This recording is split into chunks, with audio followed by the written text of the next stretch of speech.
Israelis have been saying for years to journalists and the world, if you like, as well, that it knows where Hezbollah is, and that includes its headquarters in Beirut. I mean, its success in taking out the top leadership in two bombing raids was extraordinary, but also indication of its intelligence penetration of Hezbollah.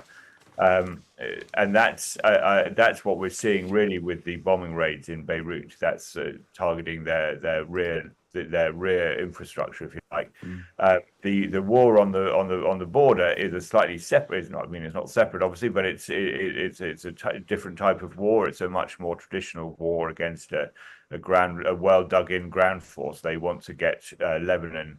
They want to get Hezbollah back from the border in Lebanon. There have been large explosions near Beirut International Airport as the Lebanese capital was hit by another wave of Israeli bombs overnight.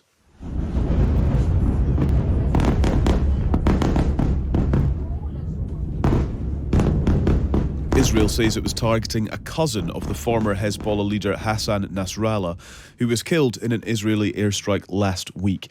The Times' Richard Spencer joins us this morning from Tel Aviv. Richard, good morning. Good morning. So the airstrikes continue. Do we understand, have we heard, what level of success the IDF is placing upon them? IDF have been very quiet about the general strikes in Beirut. They occasionally just say we struck a Hezbollah intelligence headquarters or a Hezbollah leader. They don't try and give a general assessment of their success rate. They are clearly hitting targets still in and around Dahir, which is the the area of southern Beirut that Hezbollah largely controls, and it contains many of its supporters and much of its infrastructure, if you like. But it also has, beyond that, it's hit targets in the city centre in Beirut. Dahir is close to the airport, but I think you wouldn't be expecting them to hit the airport at this stage. So, yeah, it's an expanding campaign, clearly. An expanding campaign. Do we understand how expansive it will become? It's been described as a limited incursion from when it began. Have the Israeli government or IDF put any limits on what their objectives are and when they might be achieved? Yeah, they haven't put limits on it. They've set very clear objectives, apparently, but less so when you look at it closely. The Israelis have been saying for years to journalists and the world, if you like, as well, that it knows where Hezbollah is, and that includes its headquarters in Beirut. I mean, its success in taking out the top leadership in two bombing raids was extraordinary, but also indication of its intelligence penetration of Hezbollah. And that's what we're seeing really with the bombing raids in Beirut. That's targeting their rear infrastructure, if you like. The war on the border is a slightly separate. It's not. I mean, it's not separate, obviously, but it's a different type of war. It's a much more traditional war against a well dug in ground force. They want to get Lebanon. They want to get Hezbollah back from the border in Lebanon. They have always demanded that they withdraw beyond the Litani River, which is apart from anything else, laid down in a UN Security Council resolution that Hezbollah should withdraw beyond further north in Lebanon. Those are its goals there. Those are fairly clear, but that's a major operation, and to keep Hezbollah out of that zone would require a lengthy occupation of southern Lebanon. And the understanding was always Israel didn't want to get involved in that kind of major operation again. I mean, it was in southern Lebanon for 18 years after it invaded Lebanon in 1982.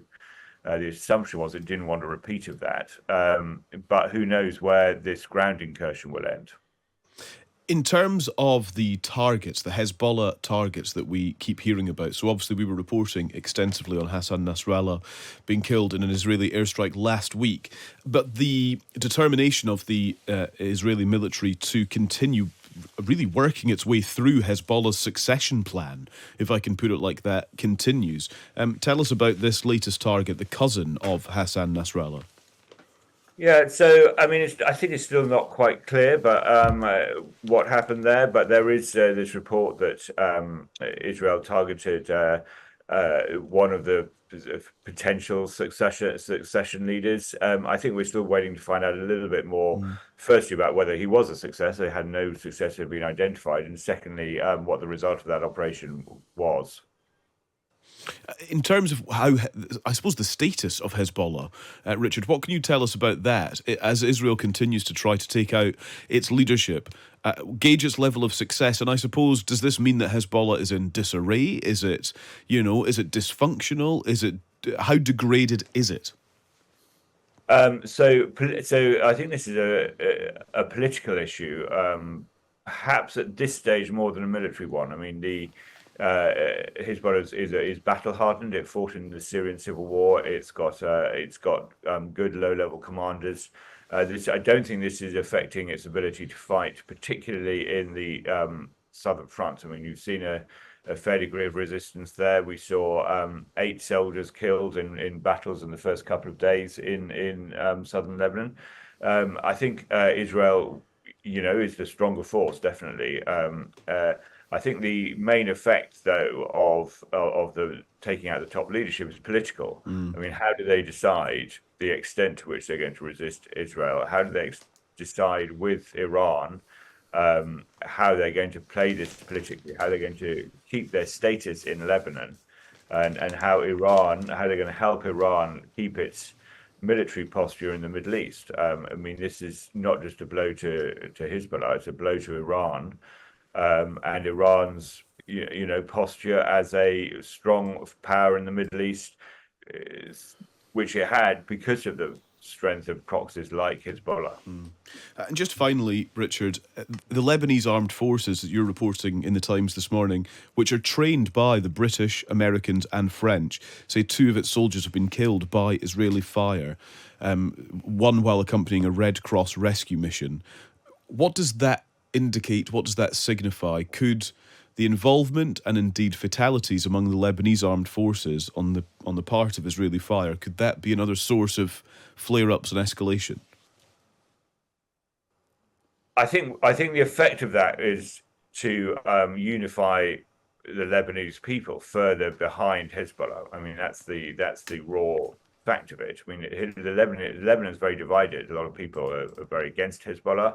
I mean, Hezbollah grew out of the Lebanese civil war. We know that Lebanon is a fractured society, fractured partly along sectarian lines, partly along ideological lines.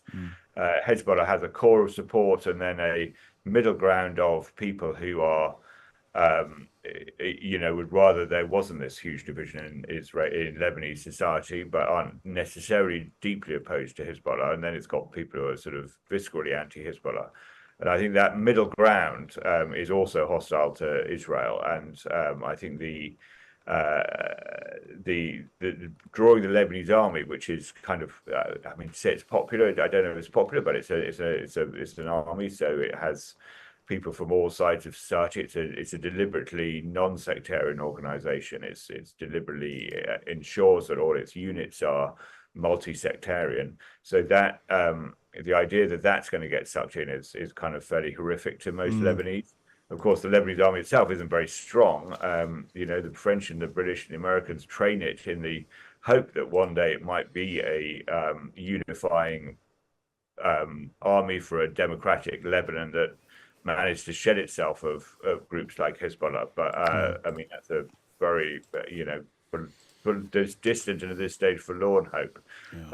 But it does have this symbolic role, the army, as representing a unity of Lebanon. So it has a political effect, this. Understood. Richard, thank you ever so much for your analysis once again. That's the Times' Richard Spencer reporting from Tel Aviv.